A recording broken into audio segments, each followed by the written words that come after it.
Hi, I'm Drew, a drag queen living in LA with my husband Curtis, my dog JB, and I always want to say my Subaru. I'm really into that. It's weird. I love that car. You literally never talk about it outside of the intro. But I'm Grant. I live in Florida. I'm a former pastor. I live with my wife and my 4 kids, and I do not have a Subaru, but I would love it. I hear it's a fine machine. And happy Pride, brother. Happy Pride to everybody. Happy Pride. Thank you so much, Grant. We talk about that today. This episode, we do talk about Pride. Grant, who now is a supporter of Pride, he teaches me about it. He tells me the history, he tells me the colors and all the things because he doesn't think I've ever heard it. So, and maybe you haven't either. We talk a lot about Disney movies too. Oh, yeah. There's a ton of Disney boycott talk too. This is a really uplifting episode. Happy Pride.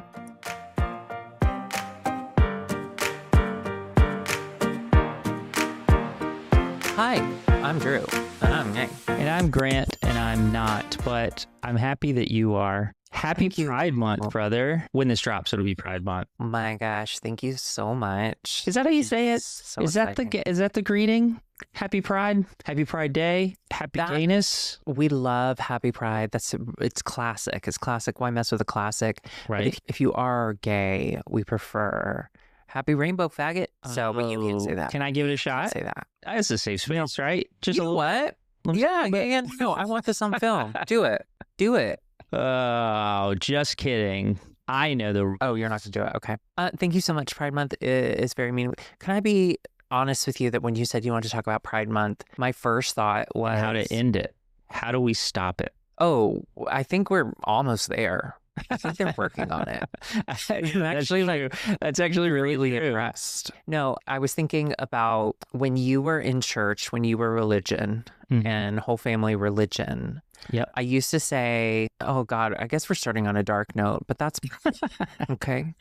But I used to say, like, I don't want them to like march in a pride parade or anything. Like that was always my go-to. Like, I just want them to support me. I don't want them to march in a pride parade. And now I do. I've thought about it. I've had years to think about it, years of therapy. That's where we need to be. And I do. I think for everything I've been through, yeah, I want everyone marching in that parade. I want Dad off the toilet, off the floor if possible. I want him shuffling along with his shirt off, playing with his nipples. That, to me, would show love and care. Someone could play with him for him. I think that would get him pretty excited to be there. Well, hey, he's a straight man in a gay space, so he automatically thinks everyone there wants to fuck him. So, yeah, let's do it. Wait, as a straight man in gay spaces before, they don't? After this podcast, I don't know what anybody wants. So I would normally say no, they don't, but I don't know.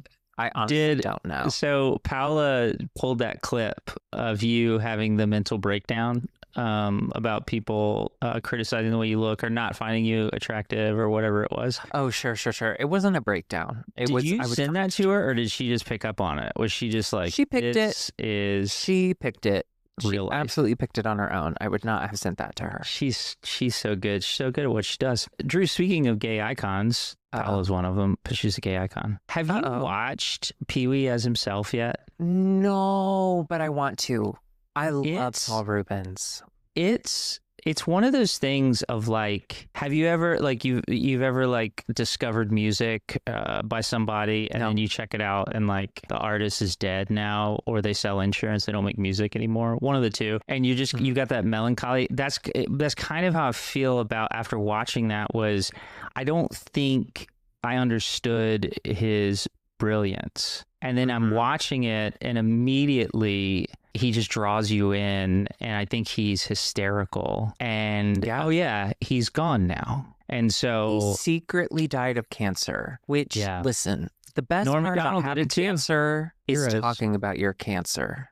Yeah. Like make it your full personality. That's listen, when I get it, not if, when I get it. Yeah. When you I'm going to make so many GoFundMes. I'm not going to use any of it on chemo, but I'm going to tell you that's what I'm using it for. What are you going to do? Take me to prison? I will be dead. Grow up. What's the point of having it if you're not going to get like a free cup of coffee? I don't know what you do. Okay, wait. I am burrito? I am such a good person, and I just had that realization today, and I'm going to share this with you. That you're a good person? So, yes, but the example. Oh. So, Alexis and I met at our neighborhood Coffee Bean, and we were chatting through stuff for the show. What are the cross streets of that one? Just so if anyone wants to come say hi to you. Yeah, it's the one Hillary Duff goes to. So you already know. We were sitting outside. It was afternoon, so we were getting a little afternoon slums. And she's like, why don't I order us a couple cookies? Have you ever had their cookies? And I said, no, I've never had their cookies. But like, yeah, I can tell I'm getting mean. Let's do it.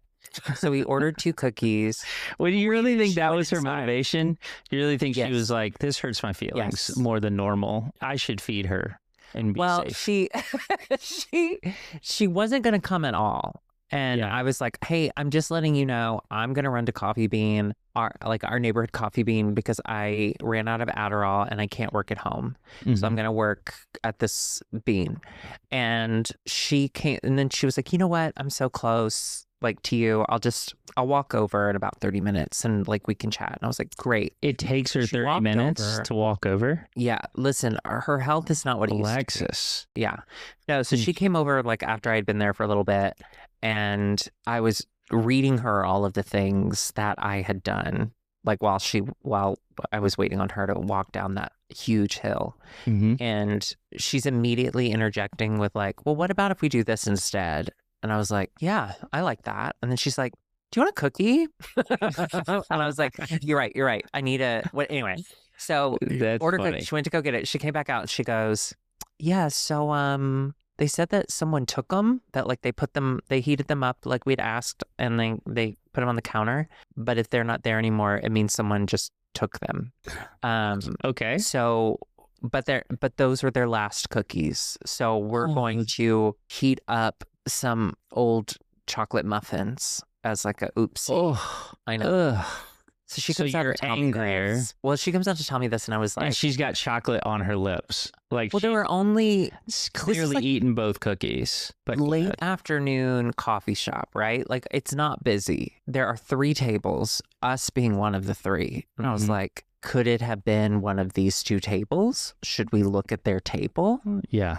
She's like, whatever, it's not a big deal. Like, they're giving us croissants and muffins, everything they were going to throw out at the end of the day. They just shoveled over to the gays. Yeah. There you go. Just throw it at them. So, well, Alexis is straight. Whoa. Well, that's true. Whoa. So her identity is meaningless to you. Wow. Okay. No, not for this month. Anyway. Oh, yeah. This month she's prideful. 30 days. We're proud of her. Anyway, so of the tables, there was a family, mom, dad, so the way God intended, and 2 kids. One was like a 7-year-old girl, and then a boy that looked like he was like 12. I'm like, I bet that kid stole it. I guarantee you that kid saw that there and stole it. But I was like, I'm not going to be an asshole about it. I don't even want a cookie. I just know I'm being mean right now. So like, whatever, I'm going to let it slide. Then she goes back in to get our old muffins. He stole muffins. They stand up to leave. We were outside. They stand up to leave. I see him take 2 cookies in a little sleeve and put them in his pocket and gets up and leaves. Excellent. Like he had them on the table. The little boy? I had the 12-year-old. So I had a moment of like, do I say, yo, excuse me? I was like, no, he's there at the Coffee Bean. It's Saturday afternoon. He's with his fucking little sister and his dumbass parents. And yeah, it was their fault. They should have kept an eye on him. He says sticky fingers. Little sticky fingers. Stevie. Good for him. He doesn't even want to be here. He didn't get a drink or anything. They all had drinks. He had nothing. He probably was just like, fuck it, cookies. And you know what? I let him have it. I let him walk away. And then as soon as he left, I tipped my hat. Because I didn't want to tip my hat to him because I don't think his generation knows what that means. I like the idea that you've given yourself this narrative where you did something heroic when in reality I did. I could have ruined his life. You could not have wrestled cookies away from a 12-year-old boy. You could push him into traffic. You could try. I could push him into traffic. You wouldn't. Let's just say he didn't have any calf muscles. I don't know what he'd be holding on to. He'd be fucked. Anyway, I saved that child's life. I honestly saved his life from me. And I'm a hero. That's all I wanted to say. Anyway, Pee Wee Herman, such a good guy. Sorry he's dead. So there's a moment. Much like me, he's also a hero. There's a moment in the documentary where he talks about his dad wrote him a letter. And in the letter, he said, son, if you're a homosexual, then I hope you can become the greatest homosexual ever. And wait, I love that. Yeah, so he tells him. So Paul Rubin's telling this. He says, so I read that letter, and he goes, and that night I went out and became the greatest homosexual. He did. He's so fucking funny. He went another way with his sexuality. He forced himself back into the closet for his career. It's really sad. Really sad. Oh. Yeah. Okay. But I'll wait until I'm in a bad mood and then I'll watch it. But he was a genius. And I've watched interviews of the filmmaker. He talks about like there was this tension between the two of them because Paul was really controlling. I don't know if you know what that's like, but and so like when they were making the documentary, Paul like was insisting on his point of view a lot, which is like, that's not how documentaries work, my guy. Right. And so he talks about like there's tension and they kind of bit at each other every now and then, whatever. But when you watch a documentary, and they say like it's in the documentary, when you hear us talking, you'll hear the tension. All I could think of was Paul was being super funny. Like he was just being like catty and rude because it was a gay guy. Like, because it's ridiculous. Like, no, he's not really mad at you about that. But I think the documentarian, I don't know if he's interacted with too many human beings, but he completely missed it. Completely coming in hot. I know. You hate this guy. You wish he were dead. Wow. I wish Paul was back. No, it's really great, and he's a genius. But yeah, actually, because welcome. Do you watch him die? Did they show that? Well, so the filmmaker didn't know he was dying. It just happened in the middle of the interview. No. He wanted to honor him, and so they did an AI like CGI recreation of his death. Gorgeous. Was he screaming? It's so well done. Yeah, but like enough of it. Yeah. Where you knew that like he was in pain, but not so much that now you feel bad. Speaking of Pride, I thought as we start the month of June, okay, we're gonna talk about Pride a little bit. You know. Talk about Pride a little bit. And have you ever prided? Have all the experience? No. Now we're talking boycott. Have you ever signs? What is it called? Protested a Pride before? No. Now I organize a protest, of course. I'm a leader, but me going out there and sweating and all that, forget that. No, I was just like, hey, you homeschool family, you better go stop those gays from their life, or they're gonna come get you. They're gonna be on a float. And people aren't supposed to float. No, truly, I've never been to a Pride celebration of any kind. I'm missing out. I think your prime. Well, I think you missed. I don't think missing. I do think your Pride days are in your past. It's a young man's game. Interesting. It's a lot of energy to be spent outside and around people. There's no old gays? There's no old gays at Pride? No, absolutely. Okay. Meth is a terrible drug. But okay. Usually, we have it everywhere. If you, I can only speak from my experience, but if you live in a city with the Pride Parade, first of all, I'm so sorry to hear that. You need to find God. Your city it's Sodom and Gomorrah at this point. But if your city does have it, family, and you're an older gay person, you usually go to like a house party. You don't actually go to the parade.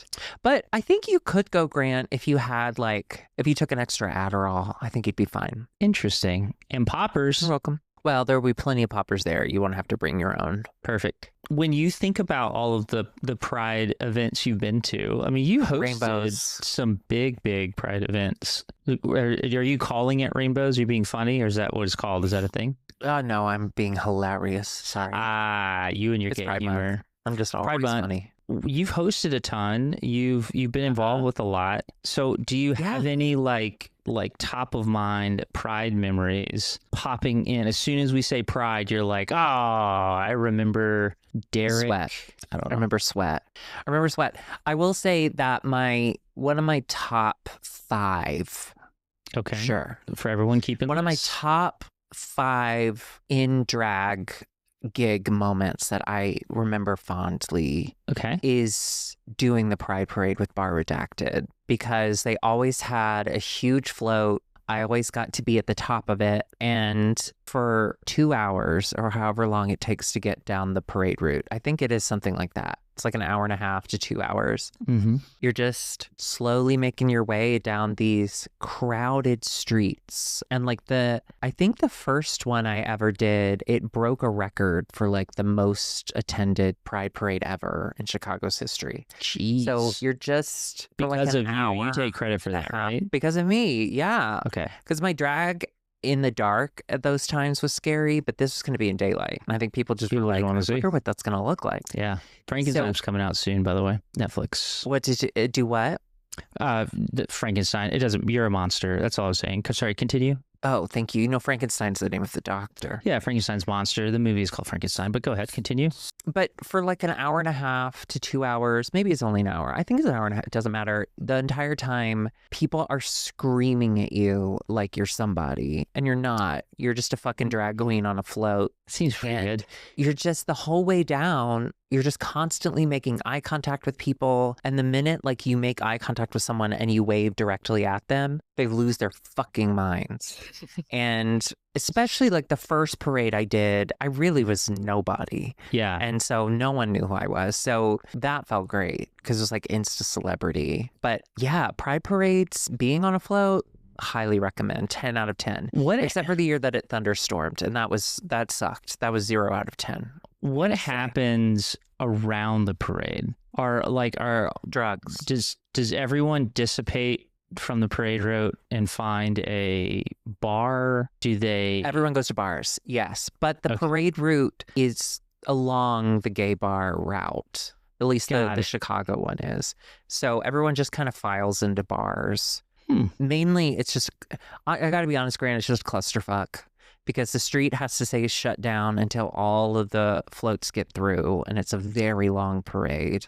Yeah. So it's really just a lot of people being like, I don't know how to go somewhere right now. You're just stuck on one side of a street. It's not fun. I'm shitting all over the Pride Parade. Let me tell you, I enjoyed it. It's one of my top 5 favorite memories. But with all good things, there are some complications. It's a very complicated day. So I got really lucky that at the end of the parade route, it ends in Lincoln Park. And at the end of that parade route, I knew these lesbians who had a pride party, like a lesbian mom pride party at like on their rooftop of their giant apartment building. And it was right at the end of the parade route. Subaru lesbians. Subarus made of Birkenstocks every year because, like, honestly, I couldn't get home because I couldn't get to the train or the bus that I needed because it was across the parade route, and I couldn't get an Uber that wasn't $1 million. So after every parade, I would go to this random party, this lesbian party, and it was just like, I'm not kidding you, Grant, 40 to 50 lesbians, and they're nice. Oh, I had so much fun. I loved it. I loved it so much.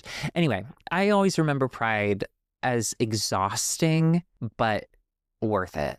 What do you do now? What do you personally do now?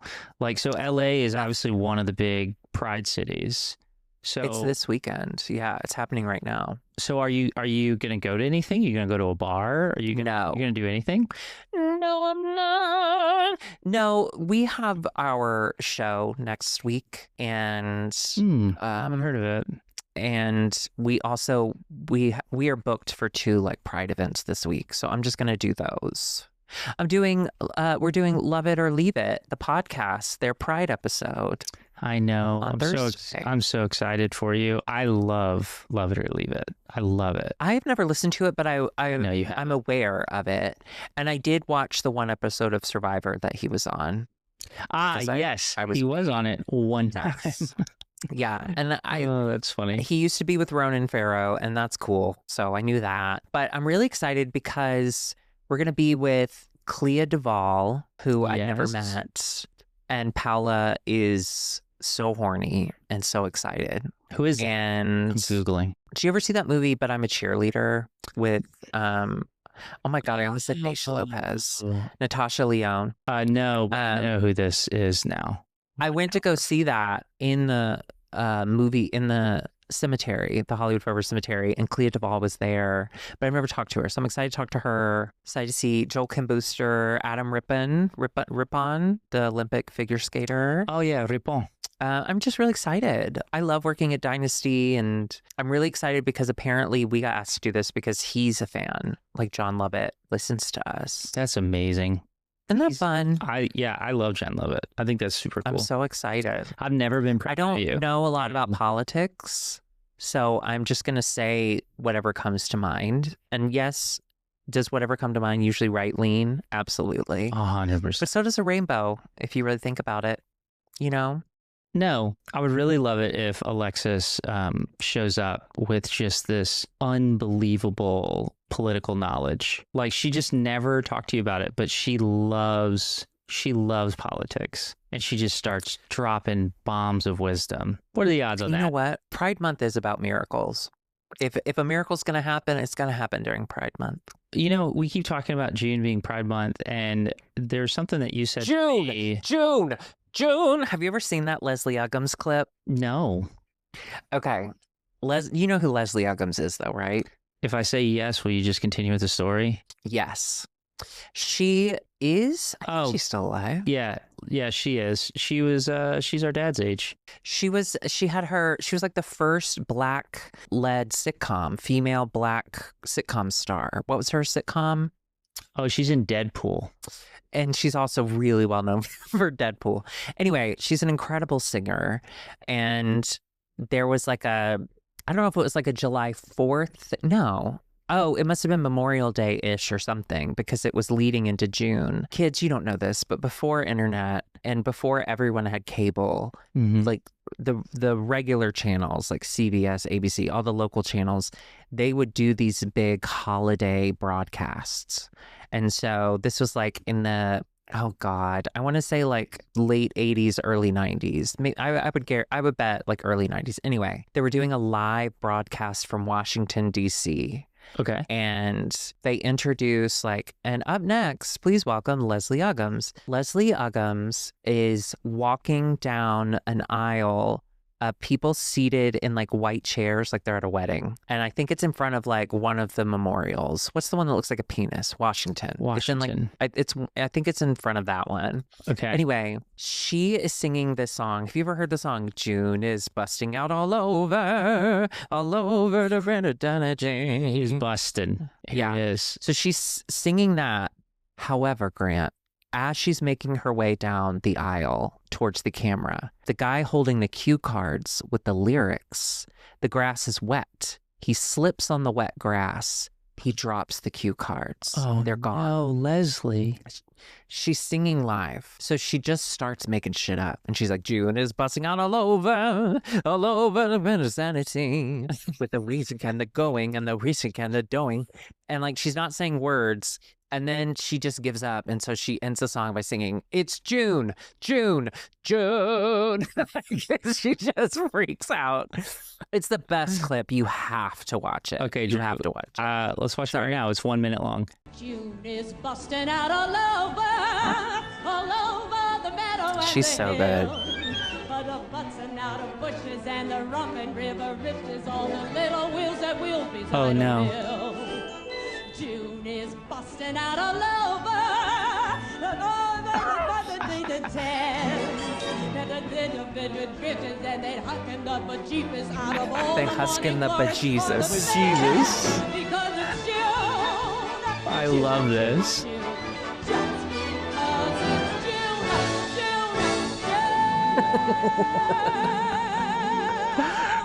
That is a professional. That's a goddamn professional. So good.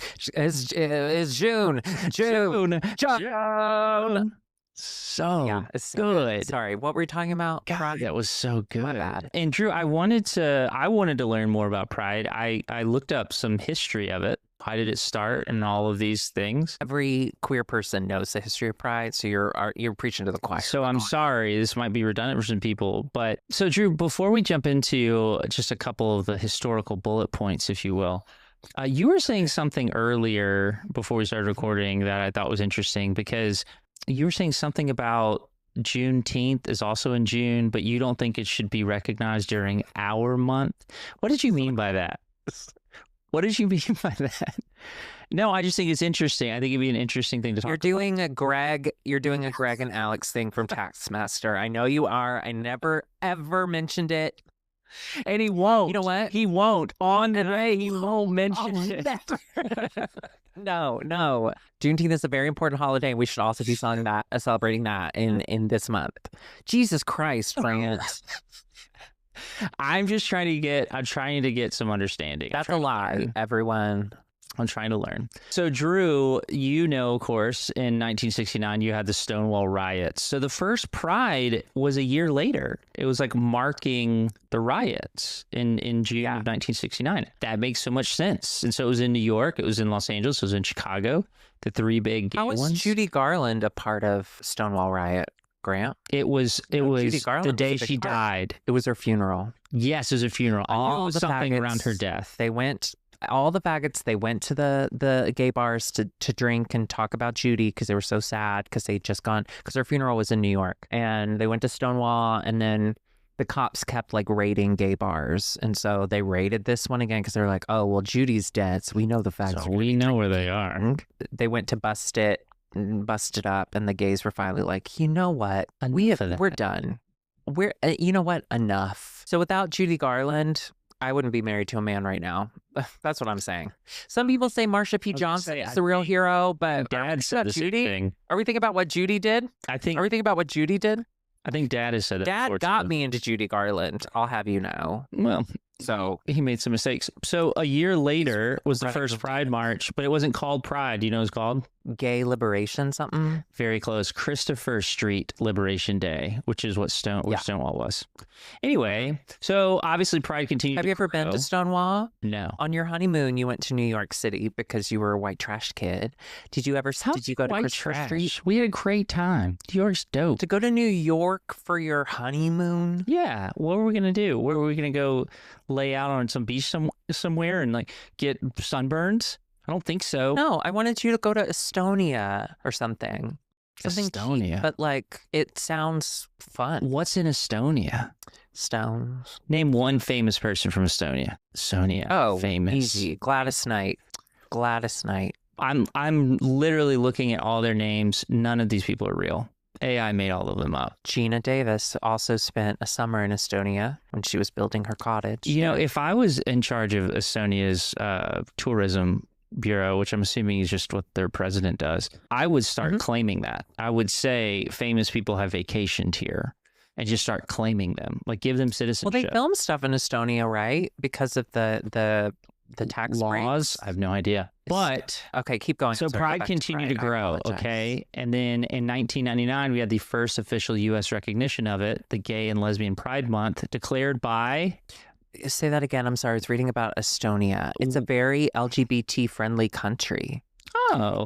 In 2024, it became the first post-Soviet country to legalize same-sex marriage and allow same-sex couples to adopt. Well, look at that. I'm going to Estonia, baby. Good job, okay, Estonia. Keep going. What? President Clinton, old Bill Clinton, declared June Gay and Lesbian Pride Month. Then under Obama, 2009, that Obama took office, he expanded the observance to Lesbian, Gay, Bisexual, and Transgender Pride Month. Nice. He's there for you. And then, of course, the Marriage Equality Act passed in 2015 on June 26th during Pride Month. So do you remember that? Do you remember 2015 Pride? What was it like? Do you remember the response, the reaction? Yeah, we were fucking freaking out. It was crazy. We were too. It was honestly we just so freaked out of our reason. We were praying. Yeah, you were crying. Yeah. I was like, my marriage is invalid now because of something strange. You don't know. Doing. You don't know, but it honestly felt impossible. You may know. You may know one day. It felt impossible. What? You said kids you don't know, but they may know one day. Yeah. They will get rid of it again, and that's just going to be a nightmare. But I'm okay with just dissolving my marriage if I don't have to do paperwork. Yeah, same here. I've never recognized your marriage either. And then in 2021, post-Trump, Joe Biden restored and emphasized Pride Month again, which, of course, the Trump administration now don't expect big things to happen. They don't tend to recognize Pride. I hope they at least light up the lighthouse as rainbow. Joe Biden did that, and that made me feel so seen and safe. I wondered if it did, because as soon as I saw it, that's what I thought. I said, this is what my brother's little gay heart has been looking for. Lights.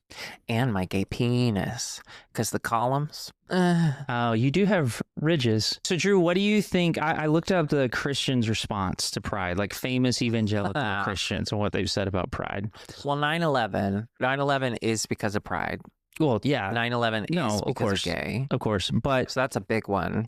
But really, it's been like two categories, I would say, of responses. The first is Christian victimhood. Well, why do you have to need a whole month? Why do you need, we don't even get a month. Why do you need a whole month? Well, exactly. I mean, Drew, mothers only get Mother's Day. Fathers only get Father's Day. Thank you. Why do you need a whole month? You're really you're preaching to the choir at this point. But James Dobson, founder of Focus on the Family, who refuses to die, he's still alive. It is still shocking to me that man is alive. And I'm honestly, I'm okay with it because I know his daily life must suck. And that, keep him alive. Keep him on life support. If there's a DNR, tear it up, please. Keep him alive. We'll pay for forever. Let our tax dollars pay for it. I'm happy to do that. Keep that guy in a waking prison of his own body. He said the battle is not about equal rights, talking about gay marriage and Pride. It's about redefining the family, silencing the church, and mandating acceptance of homosexuality. I think that it is about redefining 100%. Family. It is about mandating acceptance of homosexuality. You have to accept the people that you exist in society with. Silencing the church is a funny one. And we should. To throw in there. It's very much like, look at all this shit they're doing. By the way, they're trying to shut me up. We heard your quote there, JD. It's out there. You're not silent. We call him Dobby. But we're not giving him a sock. He wouldn't know what to do with it. He's got to be the victim. Tony Perkins, president of Family Research Council. I'm sure you love him. Pride Month is about silencing dissent, punishing Christians, and forcing Americans to bow at the altar of sexual revolution. Drew, do you remember when we were growing up and Pride would happen and gay guys would run into our church with whips and just start hitting us? Mm-hmm. And they were like, this is because you're Christians. And they would punish us. And then there was we'd all come so fast. So fast, so hard. Yeah. And then outside, there was an altar of sexual revolution they had built on the lawn of the church. Mm-hmm. And we had to bow to it. The gays made us bow to it. It's crazy. So most Christians, it's either victimhood or they go the other way, which is this one gets on my nerves so bad because it's kind of gaslighting. It's condescending and gaslighty a little bit. A church member doing that? Franklin. No way. Billy Graham's son, Franklin Graham. Hell yeah. Guy loves. Is that the one who wanted to fuck his wife to get fucked? No, that was Lawyer. What's his name? Oh, Jerry Falwell Jr. Yeah, he wanted to see his wife get fucked. He did. And he did. He saw it a lot. He did. He was hot. I get it. That guy was hot. Got his thing going. So Franklin Graham says, God defines pride as a sin, not something to be celebrated. This is what pisses me off. It's that purposeful misunderstanding of the word pride. Like they're just like, oh, you said pride, therefore. But I've never heard a Christian be like, well, we shouldn't have pride in our country. Pride's a sin. No, it's America first, baby. I'm proud to be an American. Well, you know that comes before the fall, brother. I hate that. When you get into an argument with someone, the way you can tell if someone's losing an argument is if somebody is arguing semantics. Yeah. If someone is diverting from what the actual topic is and immediately, but if you use this word, and that's 99% of Christians' arguments against anything. It's like, well, but in the Bible, this word means this, and you don't understand. Like, you've already lost the argument because you're not arguing the point. You're arguing semantics. And that's what I hear with that. It's like, well, God says, you know that's not what we're talking about. You know that. Yeah, but it's easy little sound bites. Forever. Well, that was Franklin Graham. Is he alive? Yeah, FG. Oh. I think he serves on one of Trump's spiritual councils or something. Hell yeah, sister, get it. So Good for her. He's out there. I do have to tell you that on all of the benchmarks, all of those years, there was a really major date that I left off that directly correlates to Pride and had a huge impact on our lives. Can I tell you the date and see if it sparks anything in your head? I mean, You're going to know it immediately, but I'll go ahead and say it anyway. June 18th, 1997. Diana? No. You're not going to get it. I'm being a little stinky. Oh, what is it? That was the Southern Baptist Convention's annual meeting in Dallas, where they overwhelmingly approved a resolution to boycott Disney. Oh yeah, Dr. Rogers, our pastor, was a part of that. That's why we never saw Hercules. Exactly. Well, great, you've seen it, but I still haven't. I actually haven't seen it. I still haven't seen it. The resolution stated, this is not an attempt to bring the Disney company down, but to bring Southern Baptists up to the moral standard of God. So, aren't Southern Baptists different from regular Baptists because they wanted to keep slaves? Isn't that the whole reason Southern Baptists became a thing? 1,000%. And so they're wanting to raise the morality of the people who wanted slaves. Hey, dude, they don't want them anymore publicly. Then change your name back to Baptist. So relax. God. Anyway, so what they were upset about was the unofficial gay days. And literally what they said was they objected to Disney's passive acceptance of these people, because they must have accepted the gay days because they didn't stop them for coming into their park somehow. And they're upset because they showed hospitality towards those people. So they were Good Samaritan. The story of the Good Samaritan, Grant, is that everyone's straight. Everyone's straight in the story. The person who looks and thinks like you. Isn't that what the Good Samaritan is? Yes, absolutely. Yeah. Absolutely. Cool. So it was the unofficial gay days. Then they cited the portrayal of LGBTQ plus themes. Obviously, they didn't say TQ plus, and I guess they were referencing at the time, there's nothing in Disney that would have fit that bill, but they that's not true. That's not true, Grant. What? All Disney villains are gay. Hades is gay. Scar is gay. Dude from Hunchback, what's his name? Hunchback guy is gay. Yeah, they're all gay. Yeah. If anything, the church should have been like, "Wait, we love this. You make the gay people villains.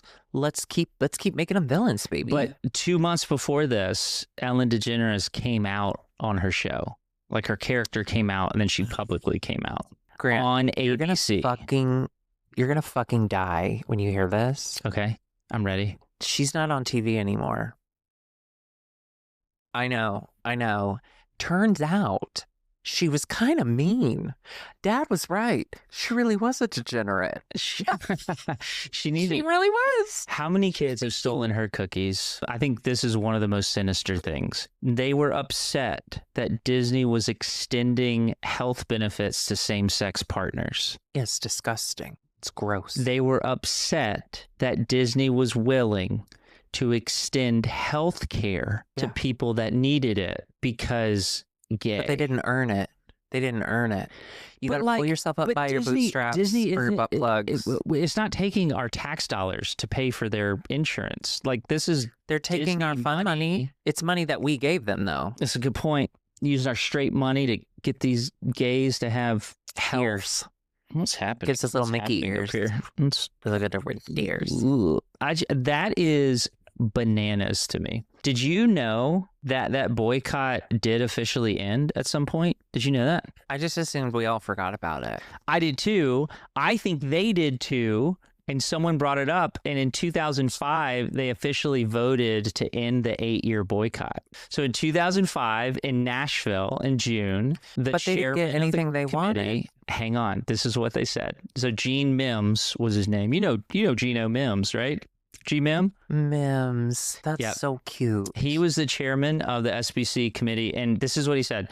We believe for the boycott to be effective, it had to have a beginning and an end. Like it was always planned for 8 years. No, it wasn't. That's hilarious.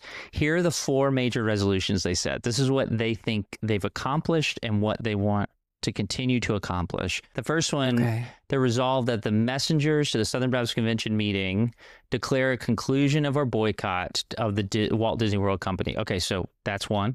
The second, we urge the Disney company to serve the families of America by providing only those products that affirm traditional family values.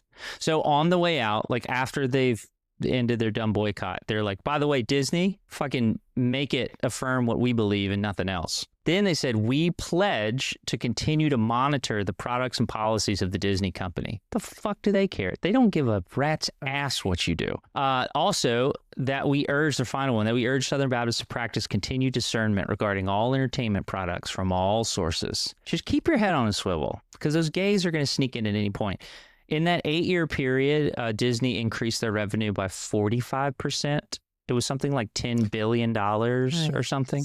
So it worked. I mean, I think they felt the squeeze is what I'm trying to say. Like, I think it for sure actually worked. All it did was rob kids who were stuck in that fucking church of Hercules. It's fucked.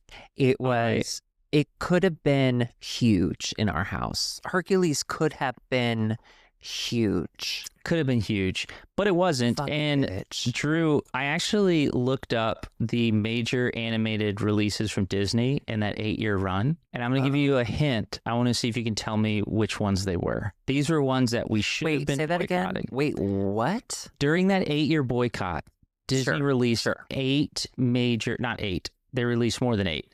They released major animated movies during that 8-year run. Okay. Now, some of these we didn't see because of boycott, and some of these, who knows, whatever. We went to college, we moved on, I don't know. But I'm going to give you the year, and I'll give you a hint. Are you ready? I'm ready.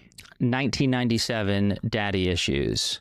The fuck is that? Is that a porn? That's your hint. The hint is Daddy Issues. No. Oh, I'm supposed to tell you what the movie is? Yes, the title of the movie. Oh. 97. Oh, that I know exactly what you're talking about. It's Tim Allen. No, it's Jonathan Taylor Thomas, and it's a cartoon. These these are their animated movies. My bad. Let me go back. Let me 1997. take it back. First of all, shut up. Don't use that tone with me. Tim Allen is a cartoon.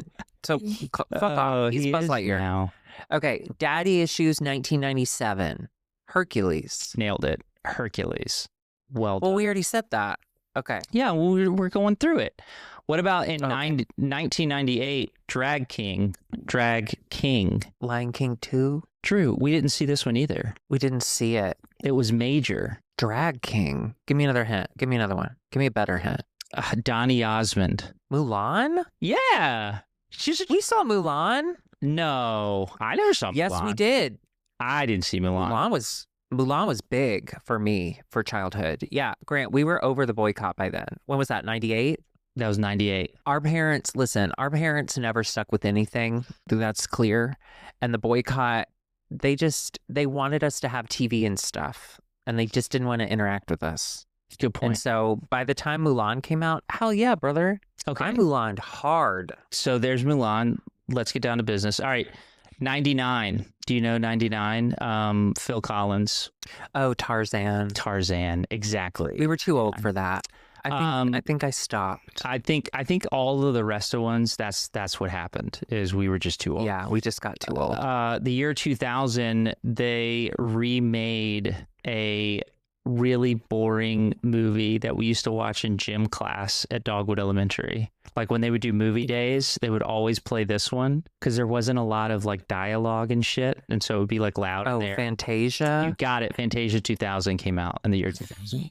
Grant unlocked a core memory. You're right. They would play it all the time in gym. That's so crazy. Because it was so loud. And that's why. But I didn't know what we were watching. It was like a long time until I understood of what it was supposed to be. I always thought, like, this is the weirdest clip show. Yeah. Like, this is not funny. Yeah, Fantasia was weird and boring. Wow. But also in the year 2000, we got David Spade in a Disney movie. Do you know the name? Oh, Emperor's New Groove. Nailed it, which is really good, by the way. I love the backstory of it. If y'all don't know the backstory of Emperor's New Groove. I don't know the backstory. Oh, it was supposed to be something completely different. It was going to be another humongous Disney musical, and I forget what it was going to be about. The Emperor's New Groove was basically, and I may be misremembering the details, but YouTube it. There's plenty of videos about it. But the Emperor's New Groove, what they ended up with was kind of a Hail Mary. Like, we've lost so much money on this movie. This is going to be our biggest flop ever. Let's just make a movie. Like, we have to make something. And so what they came up with was kind of like a last resort. That's how I remember it. Go on. There's plenty of videos on YouTube about it. But Well, they made it. 2001, The Towers Fell, which is really unfortunate. So we didn't watch movies. Also in 2001, we prayed. Michael J. Fox was in a sci-fi adventure animated film that I know you haven't seen. Yes.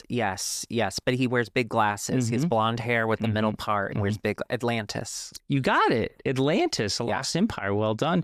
2002, we got a little... Great year to graduate a little high school. Elvis vibe going on in this. Lilo and Disney. Stitch. Nailed it. Lilo and Stitch. I've never seen it. Ever? Mm-mm. Huh. We were 18. That's a good point. I was like, I wanted to be too cool. Yeah, you were. 2003, this fucking thing. I don't even know if it's a real thing. I'll just tell you what it was. Brother Bear. Oh, yeah. Nope, no idea.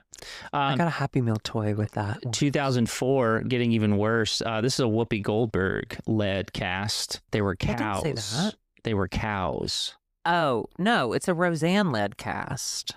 Oh, Whoopi wasn't in it? She might have been in it, but Roseanne was the star. And my beliefs align with her still to this day.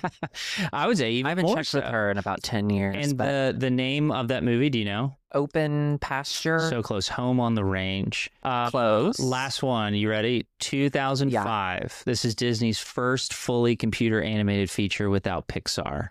The Sky is Falling. Does that help you? Oh, Cloudy with a Chance of Meatballs? Chicken Little. The Sky is... Oh, I only know Chicken Little from the Golden Girls. You should have said Golden Girls. I would have gotten it. Yeah, that's on me. That's on me. So just think if you were a good homeschool kid, you never saw Hercules, Mulan, Tarzan, Emperor's New Groove, Lilo and Stitch. Everyone forgot about it after Hercules.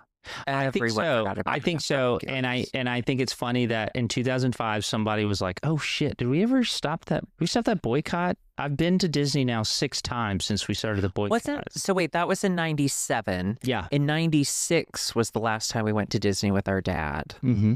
Remember? And he said it was the worst trip ever and he would never, ever come back to Disney as long as he was alive. And he has come back. And what was the movie? What was the 96 movie? Notre Dame? Oh, Hunchback. Mm-hmm. Notre Dame, that's right. God, because I got the Esmeralda great movie book because it also had a boy on it. Oh, it was the only Esmeralda thing Mom would let me have. And now I am Esmeralda. And now, you know what? Any day you want. And now I am. I also, again, thinking about Pride. So we've got the history down, Pat, but hell yeah. I came across controversial Pride campaigns. Obviously, every company June 1st becomes gay. And yeah, not anymore. Want to sell you things. Well, that's true.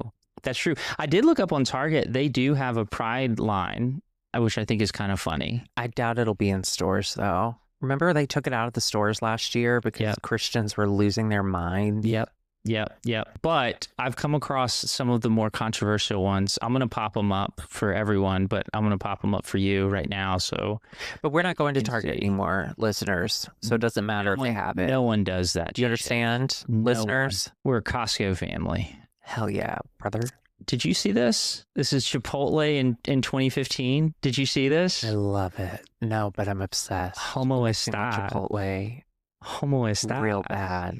Isn't that fantastic? That's hilarious. That's fantastic. So they also did, I have to share every time. Oh, it was a rainbow burrito. For those of you who don't know, it's a Chipotle burrito. Sorry. Yes. That had rainbow on it and it said Homo estás. And in some of their markets, they came with buttons and you had to pick which way do you sway? I eat tacos or I eat burritos. I think this was in Boston. That's so insane. Right? First of all, we all eat both. Grow up. That's fantastic. That's Secondly, so funny. You don't eat tacos. I had tacos yesterday from Green Chef. Oh, okay. Physical tacos. Got it. Okay. For food and sustenance. Anyway, you were saying? Okay. If we were to do this now, because everyone has different things. Mm-hmm. So you'd have to do, I eat tacos, I eat burritos, or I eat ass, or I eat it all, baby. Yeah, you can't say ass. It's not a thing they sell. You could say, I lick. Well, it makes you blow ass. Clean. I eat all the bowl. Ew, I don't like that. Did I ever tell you the story about the muscle daddy who wanted me to poop in his mouth, and so he brought me a Happy Meal at like 1 a.m? Oh my God. No, which brings us I to couldn't do it. the next. I couldn't do it. So I ended up just eating McDonald's Happy Meal at 1 a.m. while like I farted. So like just a regular day. Just a regular Happy Meal day. Yeah. So I want to show you Entertainment Weekly did this in the same year in 2015. Ew. So Entertainment Weekly's logo, sometimes they shorten it just to the E and the W. So over a circle, rainbow flag circle, it just says ew. That's great. I would wear that. That is so funny. I would wear that. Absolutely. So also Listerine in 2019, they did some excellent stuff. Listerine in 2019, they had no idea what we were about to face in the next year. They made this terrible looking Hobby Rainbow Lobby bottle. Michaels type. What's it say? Bottle. So it says on the colors, it says like life, healing, what they sunlight. stand for. Right. Okay. But that's not what they stand for. There you go. So the problem is they got some of them right, and then they got some of them wrong. Like they renamed turquoise to magic and art, and indigo they call... What is turquoise? Oh, turquoise is magic and art. What did they call it? They call it peace. Power. Peace. So yeah, so magic and art is so gay. That's absolutely a rainbow. And so they name. So they made all these changes, and this one made me think. I didn't know they stood for anything. I didn't know the colors stood for anything. Mm-hmm. And so Drew, the original designer, of course, Gilbert Baker, in 1978, it was 8 colors. Hot pink. Do you know what they stand for? Hot pink is what? Do you know? I know. No, you don't. Hot pink is sex. Red is life. Orange is healing. Yellow is sunlight. Green is sunny, nature. Baby.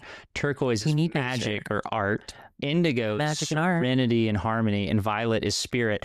But because there was a shortage of the fabric, they eventually dropped the hot pink and turquoise and indigo, and later were merged into royal blue. And so now the modern pride flags are 6 colors. So you have red, orange, yellow, the modern blue, pride flags purple. now they also have the trans colors and black and brown, like the cut in. Yes, that's been updated.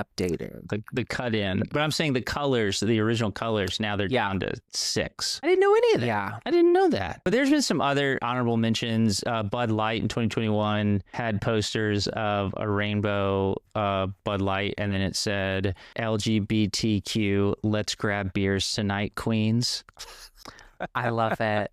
Listen, those are sometimes I see those, like the pride campaign stuff where we laugh now. So funny. We're thinking that it's mostly straight led, which it probably is. Oh, yeah. But if I was a gay guy in the room where it happened and they were like, hey, what was the thing you just said? Let's grab beers tonight, queens. Let's grab beers tonight, queens. I gotta say, I would laugh and I'd be like, hell yes. Go with it. That's so funny. That's so funny. It is. Come on. Funny. Better than giving a trans girl a can with her face on it. That'll blow up the internet. For 1 pack of beers. Beers is also in 2022, Burger King Austria did this where you could get a burger with either 2 bottoms or 2 tops. I saw that. That's really funny. That's funny. I like that one as well. The one I like a little bit less than all of those. Did you see what the Marine Corps did in 2022? Just fucked each other. That's what they do now. Oh my God. They tweeted this picture out. So are those rainbow bullets? Yep. For those of you who can't see it, it is a helmet, and there is a strap around the helmet. Are they supposed to kill gay people with them? That says "Proud to Serve," and all of the bullets have a different color end projectile. So it's a rainbow. We call it bullets. the head. It's the head of the bullet. So they tweeted that out. Drew, cut head. I know that you love Stanley Kubrick. Tucci. And so a lot of people made this comparison, which is... Oh, sure. Full Metal Jacket. Just like the Full Metal Jacket helmet. I don't know who approved it. I mean, obviously a straight guy did. That is horrendous. But I think it's all very funny. I think I don't know.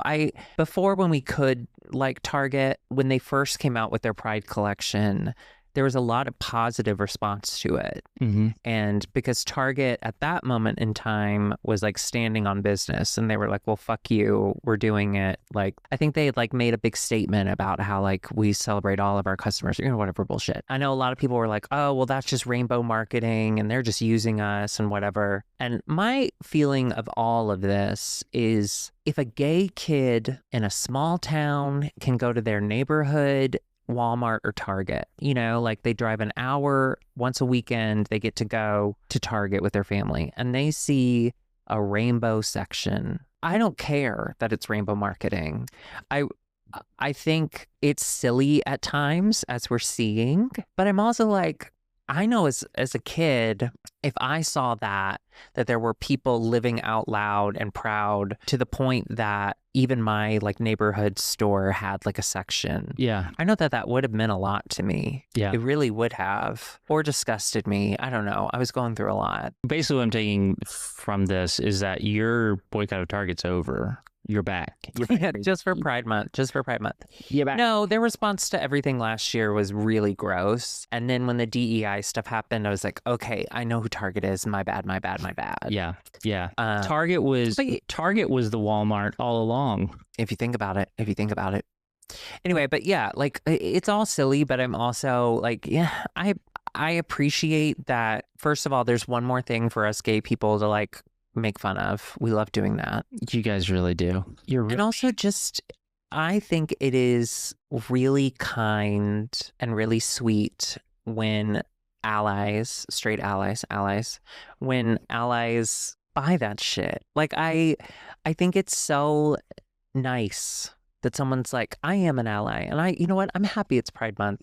It's just, it's something small. Those are the conversations I feel like I always want straight people to have with other straight people. I don't think a gay person should have to step in and be like, hey, it's Pride Month. How do you feel about that? Yeah. But if a straight person wants to buy the t-shirt or the tote bag or whatever the fuck and carry it around and maybe spark a conversation with someone who doesn't like the bag, well, they're more likely to listen to you because you're straight. I like it. How do I establish that? So like if they see it and they're like, what is that? I could be like, hey, listen, I'm just like you, brother. I like them. Yeah, I like them big, and I like them to hang. Too many words. First of all, too many words. Anyone who's triggered by a rainbow bag is already overwhelmed by the amount of words. What you do is when they go, hey, I don't like your bag, you go like this. And you put your fingers under their nose so they can smell your wife's pussy. And they'll be like, oh, go, wait, that smells like same. Angela, I think you might be like me. Wait, what is that? Maybe I'm wrong. I've always I made this into part of my part of my personality. One of my favorite numbers to do is, that Ariana Grande song, God is a Woman? No.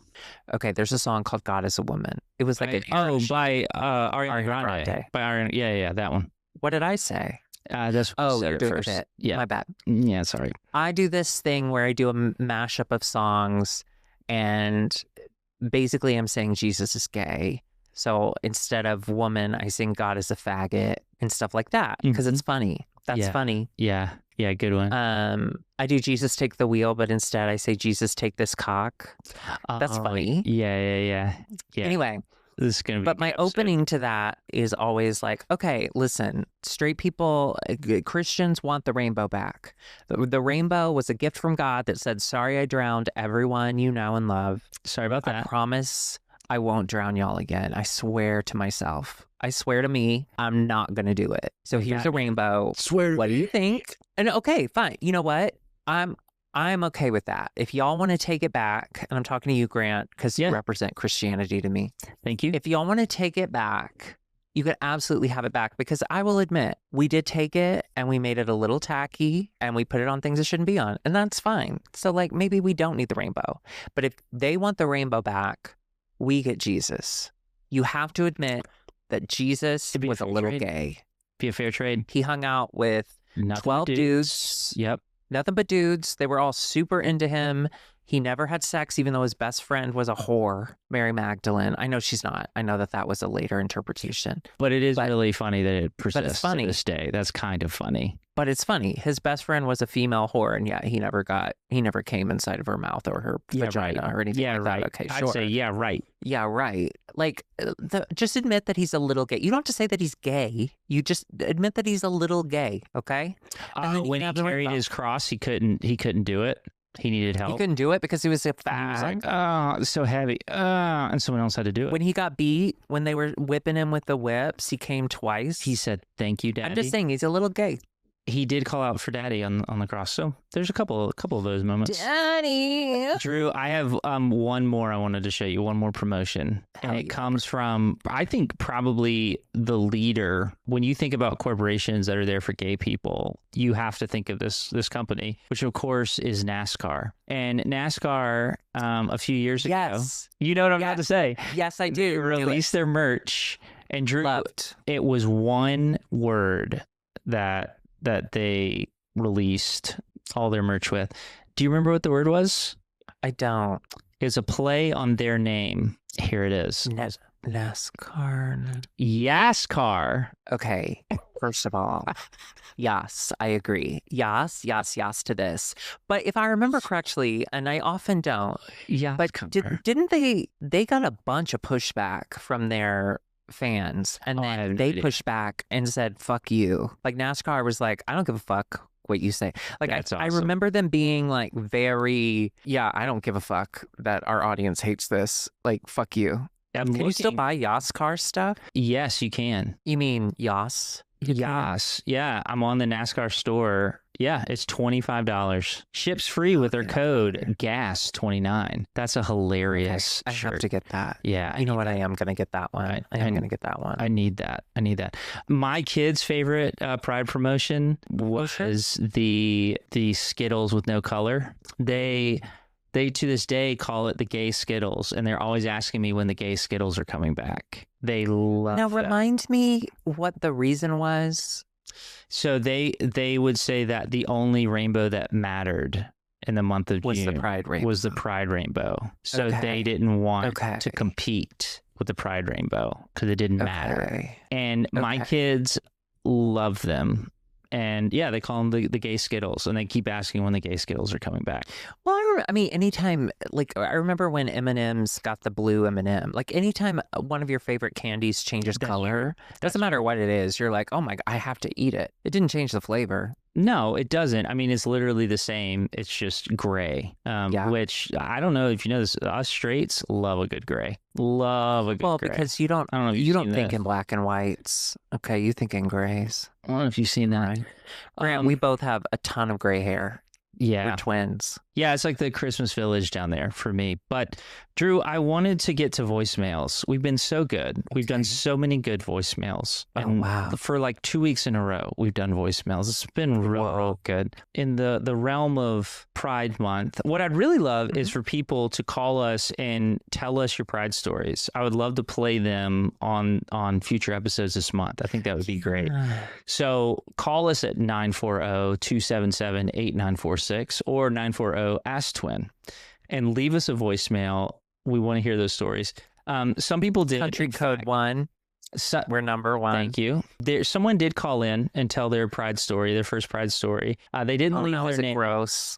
Is it gross? They didn't leave their name, which y'all listen. Hang on, Grant. Hold your tongue. Everybody, listen to me. Queer people, when you're calling our voicemail, okay, you live in Florida. I know you don't wash your hands. Remove that. It tastes like yesterday. I know that Pride is crazy, but also can we also get stories of how you felt finally accepted or like you were so grateful for the experience? They can't all be that someone came on your hair. They can't. So can I just tell you again? There were several voicemails that came in. Almost all of them were just about what they did with Strangers Come. That was it. All the stories were, and so then I had the Strangers Come in this part of my body or on me or going to be on me. Sure. And so there's somebody, I don't have their name. Their area code 717. So if you know that's your area code, I'm talking about you. It's you. You left a pretty rough voicemail, my man. It sounds like rough. You had a great time.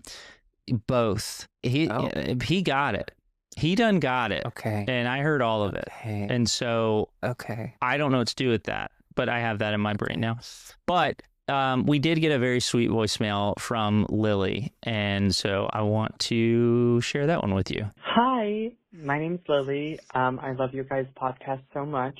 Thank you, Lily. I felt really compelled to give you guys a voicemail because I randomly stumbled into your content in a moment of real strife in my life, and the stuff that you guys have talked about has meant so much to me recently that I wanted to reach out to you.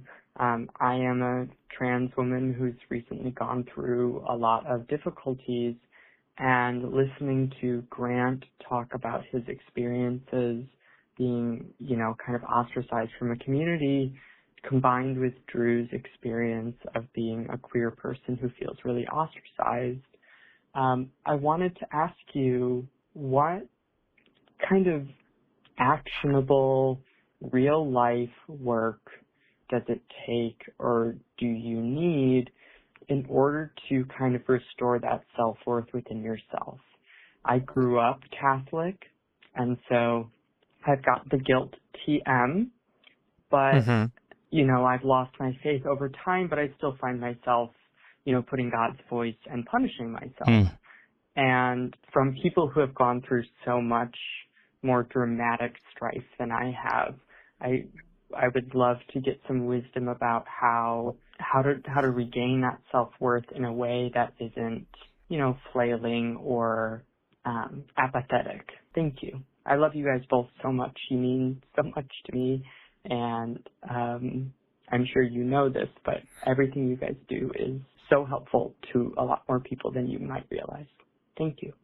Is that not the sweetest voice we've ever gotten? I know. Lily. Oh Love you, Lily. My God, that is the sweetest voicemail I've ever heard. It's the best. It's the best. Lily. Okay, first of all, love the name. That's a good one. I will say, my mother-in-law and I, we went back and forth on this because she's very into going to gardens and such as. So I've been to a lot of gardens since knowing her. And she always gets so excited when the lilies come around because she loves the smell of lilies. But can I tell you, Grant, pardon me, lilies were the funeral flowers at people's funeral home. Yep. So the little tiny funeral home in the middle of nowhere sticks of Tennessee that we would go see. Fayette County, baby. In Fayette County, people's, it was just lilies as far as the eye could see. And so when I smell lilies, honestly, I don't even think about Easter. I think about people's funeral home. Same here. Isn't that strange? Yeah, no, it's not. It's because we went to, so much of our family died. So many funerals. Well, because country people live forever. So they were all like 100. We never went to a sad one. No, it was all kind of like, oh, we're back. They would go sit in their burial plot just in case, the final couple of weeks. Well, they just wanted to be ready. Mama, I'm coming. Lily, sorry, but I don't think of a funeral flower when I think of you. I think of someone who would. Oh, I do. Let's be honest. You would love people's funeral home, Lily. It is. Google it, everybody. It is so. I think is it still open? I mean, he's dead for sure. No, it is. In fact, they opened a new one. No way. That's the one where Mama's funeral was. The new one. Yes. In Oakland, Tennessee. Okay, well, the old one was scary, and it was like a dark brown building, and I didn't know why. Well, anyway, okay. Lily, we love you. Sorry about that. That's just where I went. But Lily, let me tell you. First of all, you sound really young. I don't know if that's true or not, but you have a very young sounding voice. All of what you were describing, I'm so happy to hear that what we're sharing is helping you. I think that's so meaningful to me. I know Grant's just doing this for money, but I'm doing this because I need it so much. I really want to make a difference. So I'm so happy that it does. Please pay me more money. But it sounds like such a cop-out answer, but it's so true. The way that your brain is on drugs. The way that your brain is on drugs. No, the way that your brain has functioned your entire life to keep you safe does not create a healthy adult brain. There are things that are not your fault, that were just coping mechanisms and ways that you've navigated throughout the world to keep yourself safe. That includes like the Catholic guilt, TM, that includes the punishing yourself thoughts and all of that. That's not your fault. But because of that, because of the way a lot of queer people grow up and develop these habits, myself included, the only way to get through it is therapy.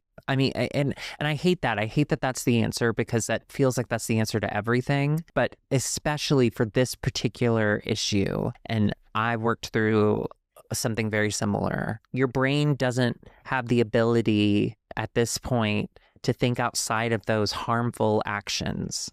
And so you need an outside person to come in and help you break that down, because that's all you know. It's what your brain has been trained to. And you can say to your brain, hey, stop doing that. But the brain's number one job is to keep you safe and keep you alive. And so it doesn't matter how much you know that it's not real. Your brain doesn't believe it. Your brain doesn't know it. And so you do have to have somebody else come in and help you rewire. And mine was very delayed because I know Grant loves when I talk about this. I was in an active sex addiction for a very long time. But that was one of my like keep me safe coping mechanisms. And so unfortunately that did keep me from getting therapy and help early on. But as soon as I got into therapy, and really delved in deep, so like mid-30s, it's the only thing that really helped. And I got to be honest, girly, that's where you got to start. Yeah, and I'm a doctor. You have to listen to me. And to speak to the Catholic guilt portion, so much of the guilt that is reinforced in organized religion, especially in Christianity, it's reinforced not by the priests or the pastors or the leaders as much as it is by all of the people around us, like all of the voices around us. And so losing that community, for me, the blessing was those voices couldn't pour poison in my ears anymore. In fact, the people that have come in contact with me that want to continue to try to save me, and those numbers have dwindled quite a lot. I think they're realizing it's not worth the effort. They're trying to say those same things over and over again. And so the thing that will also help is, who's your new community? And you get to choose who you give your attention and your time to.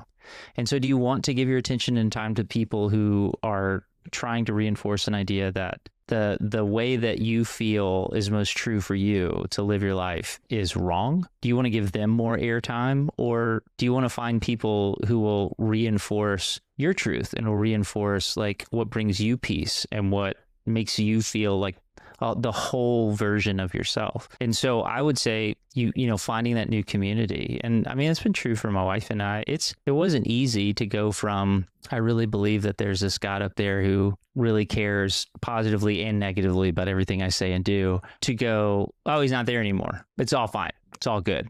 Because guess what? He talks to me just as much as he did back then now.